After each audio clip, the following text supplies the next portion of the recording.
ETF index mutual funds నేర్చుకుని stock మార్కెట్లో రాణించాలనుకుంటున్నారా? వెంటనే ఈ నెంబర్కి కాల్ చేయండి. రమగారు, పిల్లల్లో పెద్దవాళ్ళు కొంతమందిలో గమనిస్తూ ఉంటాం ఒక విషయం ఏంటంటే, ఏదన్నా పని చేసేటప్పుడు చిన్న చితక వేరే చిన్న చిన్న పనులు ఉంటాయి. ఈ పని ఇది అయితేనే అసలు పని మనం చేయగలుగుతాం. నా పని కాదని కూర్చుంటారండి. ఇంట్లో అలా చూస్తాం, బయట చూస్తాం, ఆఫీసుల్లో చాలా ఎక్కువ చూస్తామండి. నా డ్యూటీ ఏంటి అంతవరకే తప్ప ఒక చెయ్యేస్తే ఆ పని అయిపోతుంది కదా అనే ఆలోచనే రాదండి.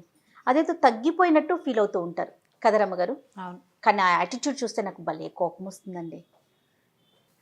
అది చేసేస్తే నువ్వు అనుకునే పని అయిపోతుంది కదా, ఆ వ్యక్తి కోసం వెయిట్ చేస్తూనే ఉంటారు తప్ప చచ్చినా చేయరు అస్సలు. ఆ పిల్లల్ని ఇప్పుడు ఏదైనా పుస్తకం తీసి పైన పెట్టా, ఈ బుక్ నేను పెట్టలా, అన్నయ్య పెట్టాడు వాడే తీయాలి. అది చిన్నప్పటి నుంచి అదొకటి ఎంత బ్యాడ్ హ్యాబిట్ అంటే, వాడు పెట్టాడు కాబట్టి వాడే తీయాలి, నువ్వు చేసావు కాబట్టి నువ్వే చెందాలి అనేది. ఇప్పుడు నేను తిన్ను కాబట్టి నేను చెయ్యను అని అమ్మలు వంట మానేస్తాయి చెప్పు మరి కదా. నేను తినలేదు, ఈ కంచాలు నేను తీయను అని అమ్మ టేబుల్తో నేను తొడను, ఈ బట్టలు నావి కాదు నేను ఉతకనని తల్లులు మానేస్తే కుదురుతుందా? పోనీ పెళ్ళాలు మానేస్తే కుదురుతుందా? భర్తలతో ఎంత స్తంభించిపోదు. ప్రధానమైనది ఏంటంటే సెల్ఫిష్నెస్ ఇందులో. ఇప్పుడు ఒక ఆఫీస్ అనుకో, రకరకాల పనులు ఉంటాయి. చిన్న పని కొంచెం పైన ఆ పైవాడు వచ్చి ఆఖరి వాడు చేసే పని చేయక్కర్లా. కాస్త ఒకటి రెండు డెసిగ్నేషన్లు తేడాతోటి ఉన్నవాళ్ళు మొన్నటిదాకా ఈ పనే చేసి పదోన్నతి పొందుతారు, కొంచెం ముందుకెళ్తారు. ఈ వెనకాల వాడు చేసే పని పెన్నుతో కరెక్షన్ చేయాలన్నా అది తన పని కాదు కాబట్టి తను ఉండిపోతాడు. అదేం సంతకం కాదు, నువ్వు పెట్టక్కర్లా, జస్ట్ సవిరింపు. అది చెయ్యాలని ఉండదు. ఎంత సెల్ఫిషో వాళ్ళు. సహాయ నిరాకరణ చేయటమే కాదు, సెల్ఫిష్ ఫెలోస్ చాలా మంది. ఇది బాగా చిన్నప్పుడు నేర్చుకుంటారు. మీ ఇంట్లో పిల్లలు ఇలా ప్రవర్తిస్తుంటే, ఎవరింట్లో అయినా పిల్లలు, నేను పెట్టలేదు కాబట్టి నేను తీను, నేను చేయలేదు కాబట్టి నేను తొడవను లాంటివి అనకూడదు. తల్లులు ఈ మాట చెప్పాలి. నిజం, ఇవాళ శనివారం నేను అన్నం తిన్ను, మీకు వంట మానేస్తానా? కార్తీక మాసం నేను నాన్ వెజ్ తిన్ను, కానీ మీ అందరి కోసం చేస్తున్నాను కదా. ఈ బట్టలు ఏవి నావి కాదు, అయినా నేను వాషింగ్ మెషిన్లో వేస్తున్నానో చేత్తో ఉతుకుతానో ఆరేస్తున్నానా? ఈ గది నాది కాదు, అయినా నేను సర్దుతున్నాను. నేను చేసినప్పుడు నువ్వెందుకు చేయకూడదు అని పిల్లల్ని ఒప్పించాలి. ఆ గుణం పోగొట్టాలి చిన్నప్పటి నుంచి. ఇది పని మనుషులు చేసే పని, నేను చేయను. రోజు ఇల్లు ఉడిచేందుకు తుడిచేందుకు మనుషులు వస్తారు, ఒకరోజు రాలేదు, తల్లి చేసుకుంటుంది. ఎందుకు నువ్వు పని మనిషి చేసే పని చేస్తున్నావు అని అడుగుతారు కొంతమంది పిల్లలు. ఉంటారండి. అక్కడి నుంచి పోనీ నేను ఇల్లు ఉడుస్తాను నువ్వు చేయండి, నేను పని అమ్మాయి చేసే పనులు నేను చేయను, నేను సర్వెంట్నా అని అడుగుతారు. అడుగుతారో తెలుసు కదా నీకు. అది ఆ లక్షణం పోగొట్టండి. అది ఎంత మాత్రమూ మంచి లక్షణం కాదు. ఆఫీసుల్లో కూడా ఇప్పుడు నువ్వు ఒక చెయ్యేస్తే ఆ పని అయిపోతుంది, చెక్మని తర్వాత స్టెప్లోకి వెళ్తుంది. ఇలా అవతల వాడికి సాయిదా ఫాయిదాగా ఉండేవాడు, వీడికి ఇంకో సహాయం బయట దొరుకుతుంది. ఎప్పుడు కూడా చేసిన పని, చేసిన చేత వృధా పోదు. ఒకవేళ దాని వెంటనే నీకు ఫలితం కనపడకపోయినా లాంగ్ రన్లో తప్పకుండా దాన్ని పనికొస్తుంది.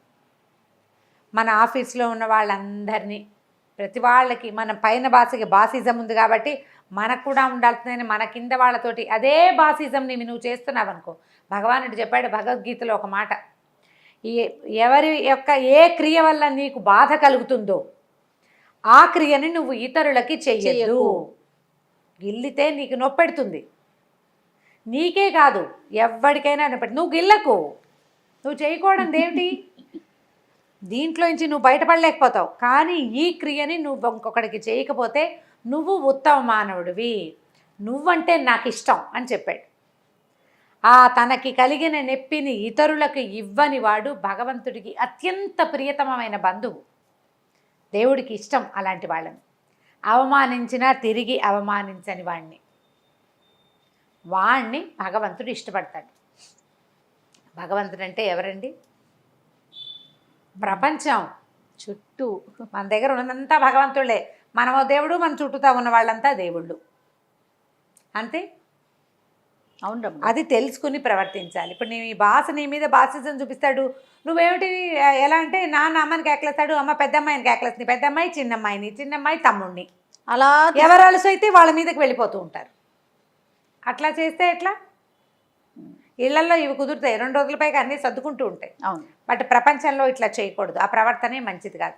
ఈ పని నాది కాదు అనే ధోరణి అసలు ఉండకూడదు. ఒక చిన్న కథ ఉంది చెప్దాం. ఈ పని నాది కాదు అని ఆలోచించద్దు ఎవరు కూడా. ఇప్పుడు మన ఇంట్లోనే పని అమ్మాయి పని చేస్తోంది, మనము తొందరగా వెళ్ళాలి.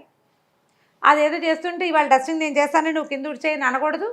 అది పని అమ్మాయి పని. మనం డబ్బులు ఇస్తున్నాం కదా, మనం ఎందుకు చేయాలనే ఆలోచన మార్చుకోవాలి, ఆ ధోరణి మార్చుకోవాలి. ఒక్క విషయం చెప్తానండి, తర్వాత మీరు స్టోరీ స్టార్ట్ చేద్దరు. కానీ పై వాళ్ళు కింద వాళ్ళకి ఎలా చేస్తారంటే, ఒక విషయం ఏదో మాట్లాడాలి, ఫోన్ చేసి కిందవాడే పైవాడికి మాట్లాడాలి. కానీ ఏం చేస్తారు తెలుసండి, కాల్ మీ అని మెసేజ్ పెడతారు రమ్మగారు. కాల్ మీ అని మెసేజ్ పెట్టించి మరీ మాట్లాడుకునే బదులు ఆ ఫోన్ ఏదో నువ్వే చేయొచ్చు, అంటే నేను నీకన్నా పైన నీకన్నా పెద్ద అని సుపీరియారిటీ ఫీల్ తోటి అలాంటి ఫీల్స్ చాలా కనిపిస్తూ ఉంటాయండి. అవన్నీ అంతే. ఇంకా దీనికి పర్యవసానం నువ్వు అనుభవించాల్సే వస్తుంది, అది తప్పదు. అవును అవును, అది తప్పదు కదా మరి. స్టోరీ అండి. సరే, ఒక ఊళ్ళో ఒక కాపుగారు ఉండేవాడు, చాలా ఆస్తిపరుడు, బాగుండేవాడు. అయితే ఆయన చాలా వ్యవహారాల మీద అటు ఇటు తిరుగుతూ ఉండేవాడు. ఈ తిరిగేటప్పుడు తిరగలేక ఓ పల్లకిని చేయించుకుని ఒక 6 మంది బోయిల్ని పెట్టుకున్నాడు. బోయిలు అంటే పల్లకి మోసేవాళ్ళు అనమాట. ఆ బోయిలు పొద్దునే వచ్చి సాయంకాలం దాకా ఉండేవాళ్ళు. ఆయన ఎప్పుడు ఎక్కడికి ఆయనకి బోల్డ్ అన్ని పొలాలు ఉన్నాయి. ఆసాం కాపంటే కులం కాదు, కులం అని అనుకోదు, ఇది పాతకాలపు కథ, అందుకని ఆ పేరు చెప్పాను. కానీ దాన్ని క్యాస్ట్గా భావించబోకండి. ఆయనకి 100 కొద్ది ఎకరాల పొలాలు ఉన్నాయి. అక్కడ కొన్ని తోటలు, ఇక్కడ కొన్ని దొడ్లు, ఆ ఊరెళ్ళి ఈ ఊరెళ్ళి చేయాలి. ఆ తిప్పటికి ఆయనకి కాళ్ళు పీకొస్తుండేవి. అప్పట్లో అంతా నడకే కదా, బండి మార్గం కంటే బోయిలు పల్లకి మోసేందుకు కొంతమందిని పెట్టుకున్నాడు. 6 ఉండేవాళ్ళు. ఉండేసరికల్లా సరే రోజు పొద్దునే వచ్చేవాళ్ళు, అక్కడే ఉండేవాళ్ళు. ఆయన ఎక్కడికి వెళ్ళాలంటే అక్కడికి ఆ పల్లకి ఎక్కితే వాళ్ళు మోసపోతుండేవాళ్ళు. బాగానే ఉంది వాళ్ళకి. ఆయనకి బోల్డ్ అని గొడ్లు ఉన్నాయట, దొడ్లో చాలా ఉన్నాయి గొడ్లు. ఈ ఉన్న గొడ్లలో ఆవులు కూడా కొన్ని ఉండేవి, ఆవులు, గేదెలు, ఆంబోతులు, ఎడ్లు, గిత్తలు, మళ్ళీ దున్నపోతులు, ఇలా చాలా ఉన్నాయన్నమాట. అన్ని రకాలు ఉన్నాయి పశువులు. ఈ గొడ్లు అనగానే ఇదేదో చెడ్డ పదం అనుకోకండి, మా వైపు అట్లా అంటారు, గొడ్డు గోదా అని. అవునండి, గొడ్లు చెడ్డ పదం కాదు. కొన్ని మాటలు జనాలు దాన్ని అలా అనకూడదు ఇలా అనాలి అని చెప్తుంటే ప్రాంతాలను బట్టి మారిపోతూ ఉంటుంది కదా మాట తీరు. అదే గొడ్డు చాకిరి అంటాం మనం. గొడ్డు అంటే చెడ్డ పదం కాదు, పశువుని అలా అంటారు అంతే. అయితే ఈ వీటిలలో కొన్ని ఆవులు ఉండేవి. కొత్తగా ఒక దూడ పుట్టింది. ఆ దూడ ఎంత ముద్దు వచ్చేదో, గిత్త దూడ మహాముద్దుగా ఉండేది. ఆయన ఎంతసేపు దాన్ని ఎత్తుకుని తిరుగుతుండేవాడు, దాని దగ్గర పెట్టుకునేవాడు. అది కదిలినప్పుడల్లా ఆయనకి సరదా సంతోషం వచ్చేవి. ఒక్కొక్క దూడను చూస్తే అలా ముద్దు వస్తుంది కదా. అయితే ఏమైంది, ఒకనాడు ఆ దూడ తప్పిపోయింది. తప్పేసరికల్లా ఈ కంగారు పడ్డారు, దొడ్డి వాకిలి అన్నీ వెతుకున్నారు, దూడ కనపడలే. ఈయన ఏం చేశాడు, వాకిట్లోకి తిరుగుతా బోయిలు కూర్చుంటే, ఏమో అటు ఇటు వెతకండి కాస్త, నా దూడ తప్పిపోయిందంటే వాళ్ళ మొహమొహాలు చూసుకున్నారు. ఒక ఆయన అన్నాడు, ఒకడన్నాడు పొగరబోతు, అది మా పని కాదు కదండి, మిమ్మల్ని అంటే మోసుకెళ్తాం, గొడ్లు గోదాలు వెతకాలంటే మా వాళ్ళు ఎక్కడవుతుందండి అన్నాడు. అనేసరికి ఈయనకి ఆశ్చర్యం వేసింది. నా పని చేయడానికి నా వాకిట్లో ఉన్నారు, కాస్త అటు ఇటు చూస్తే అరిగిపోతారా వీళ్ళు. సరే అన్నాడు. ఆయన వెంటనే ఊరుకున్నాడు. అలాగే వెళ్ళాను. సరే ఏం చేశాడు, లోపలికి వెళ్ళాడు, ఊరుకున్నాడు. తెల్లారిపోయింది. పొద్దున్నే ఏం చేశాడంటే చాలా సామాన్లు ఏవో పట్టించుకొచ్చాడు, ఒక 3-4 టిఫిన్లు. అక్కడి నుంచి తాను కూడా పల్లకెక్కాడు, మోసుకెళ్తున్నారు. పొద్దున్నే బయలుదేరేశాడు. అదేంటి, కొంచెం ఎండాకాలం, తర్వాత వీళ్ళెవరు ఇంకా చద్ది కూడా తాగలేదు. ఇక్కడికి వచ్చేసరికి చద్ది పోసేవాళ్ళు వాళ్ళకి. అది తాగాక ఈయనతో పాటు బయలుదేరాడు. తొందరగా వెళ్ళాలి అని బయలుదేరి తీసేసాడు. ఆయన ఏదో తినొచ్చాడో తాగొచ్చాడో మనకు తెలియదు. ఎక్కేసాడు. ఎక్కేసరికల్లా మోయటం మొదలుపెట్టారు.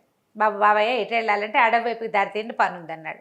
ఈ అడవి వైపుకి నడవటం మొదలుపెట్టారు. నడిచారు. ఆయన ఎక్కడా ఆగమండు దిగమండు. వీళ్ళకి ఊపికి పోతుంది. పొద్దున్నే పడాల్సిన చల్లటి మజ్జిగ అన్నం పడితే, చద్దన్నం పడితే కొంచెం 3-4 గంటల పాటు పని చేసేస్తారు. మధ్యాహ్నం పోయిన వేళ వరకు హాయిగా ఉంటుంది. పొద్దున్న తాగాల్సిన చద్దే పడలేదు. ఎండాకాలం దాహం వేసేస్తోంది, చెమటలు, నడుస్తూ ఉండేసరికల్లా మనిషిని మోసుకెళ్ళటం సులువా? ఎక్కడ పడితే అక్కడ ఆగి నీళ్ళు తాగండో అన్నం తినండో అనేవాడు. ఏమి మనిషితో పాటు పల్లకి బరువు, అందులో ఏవో సామాన్లు కూడా పెట్టాడు. ఇక మోసారు. ఇంకా అడవిలో మధ్యలోకి వచ్చేసేసరికల్లా ఇక వాడి ప్రాణం తాణొచ్చేసింది. వాళ్ళ వల్ల సాలొచ్చేస్తోంది. అక్కడి నుంచి దింపారు. బాబయ్య ఎక్కడికి వెళ్ళాలండి, ఎండ మండిపోతుంది అనేసరికల్లా దూడను వెతకాలో అడవిలో ఉందేమో అని వెతకడానికి వచ్చాను, మిమ్మల్ని వెళ్ళమంటే మీరు వెళ్ళలేరు కదా, అందుకని మరి నేనే రావాలిగా, అందుకని నేనే వచ్చాను అనేసరికల్లా బిక్క మొహాలేసి నుంచున్నారు. అర్థమైంది. నిన్న మా పని కాదన్నారా, ఇప్పుడు వాళ్ళ పని, మీ పని ఏమిటి, మీరు మోయాల్సిందేనని మిమ్మల్ని ఇట్లా నన్ను మోయించి తీసుకొస్తే ఎట్లా ఉంటుంది మీకు? చూడండి, అసలు కళ్ళు వెళ్ళుకొచ్చేలాగా ఉన్నాయి ఒకళ్ళిద్దరికైతే. ఆ, ఆ. 6 బలశాలులుగా ఉండరు, ఓ 4 బలమైన వాళ్ళు నుండి 2 మోతకు వాళ్ళకి సహాయానికి ఉంటారు, వాళ్ళ పని అయిపోయేలాగా. అప్పుడు ఏమన్నాడంటే, పల్లకీలో మజ్జిగాను అన్నం ఉన్నాయి, తీసి తినండి అని చెప్పాడు. తీసుకుని తినండి. బతుకు జీవుడా అని ఆ లోపల పెట్టిన టిఫిన్లోంచి అంత చారన్నం ఇంత మజ్జిగ అన్నం ఉంటే 6 వడ్డించుకుని తిన్నారు. ఆయన కూడా చిన్న పెట్టెలోనే ఆయన అన్నం తిన్నాడు. నిన్న సాయంకాలం మీరు అటు ఇటు వెళ్ళి వెతికితే ఈ పూట మోత తప్పేది కదా, పదండి ఇంటికి వెళ్ళిపోదాం అన్నాడు. ఇంటికి వెళ్ళేసరికి దూడ ఇంటికి వచ్చేసింది, వెతుక్కుంటూ వచ్చేస్తుంది. వీళ్ళు ఇటు బయలుదేరారు, తెల్లారేసరికి అది ఇల్లు వెతుక్కుంటూ వచ్చేసింది దూడ. రాత్రి ఎక్కడో పడుకుండిపోయింది, దానికి చేత కాలేదు చీకట్లో రావటం. వీళ్ళకి వచ్చాక ఇల్లు వెతుక్కుంటూ అది వచ్చిన దారి, తను వచ్చిన గొడ్లని తిరిగే దారి ఒక వాసన ఉంటుంది, వాసన ప్రకారం అది వచ్చేసింది. వచ్చేస్తాయి 90% వచ్చేస్తాయి జయ. ఎక్కడో రోడ్డు మీద అలా నడుచుకుంటూ అలవాటైన దారిలో నడుస్తాయి, అలాగే వచ్చేసింది. ఇంటికి వెళ్ళాక ఆ తర్వాత ఎప్పుడూ ఆ బోయిలు అలా అనలేదు. ప్రతిసారి ఎవరు మనకి బుద్ధి వచ్చేలాగా చెప్తారు? మనకి కాలం బుద్ధి వచ్చేలాగా చెప్తూ ఉంటుంది. ఖచ్చితంగా అండి చెప్తుంది. కాకపోతే మనం ఏం అర్థం చేసుకోలేకపోతాం. దాన్ని వినం, మనం పట్టించుకో, దాన్ని వినం. ఆ చెప్పడం ఎప్పుడో ఒకసారి మన చెవులు పగలగొట్టేస్తుంది, అది బ్లాస్ట్ అయిపోతుంది, ఒకేసారి బ్లాస్ట్ అయిపోతుంది. ఆ బ్లాస్ట్ కాకుండా ఉండాలంటే మొదట సమాజంతో నడవండి, లేదా మీ బుద్ధి ఏం చెప్తోందో, కాలం ఏం చెప్తోందో వినండి. ఇవి విన్న వాళ్ళకి చివరిలో ఇబ్బందులు ఉండవు, వినకుండా మొండికెత్తిన వాళ్ళకి ఈ సమస్యలు వస్తాయి. ఖచ్చితంగా పిల్లలకి చెప్పాల్సిన అతి ముఖ్యమైన విషయం రమ్మగారు, ఇది మాత్రం చాలా పేరెంటింగ్ టిప్పే, చాలా ఇంపార్టెంట్. అవునండి. ఇది నా పని కాదు, ఇది నాది కాదు, మా పని కాదు కాబట్టి మేము చెయ్యము.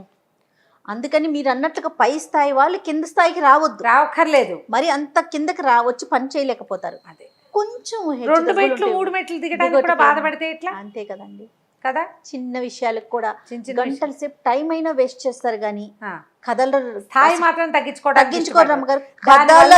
దానివల్ల మీ స్థాయి తగ్గదు, మీ మీద గౌరవం పెరుగుతుంది సమాజానికి, అది అర్థం చేసుకోవాలి. అంతే కదా, అంతే. సూపర్ రమ్మగారు, ఎక్సలెంట్. నమస్తే. నమస్తే.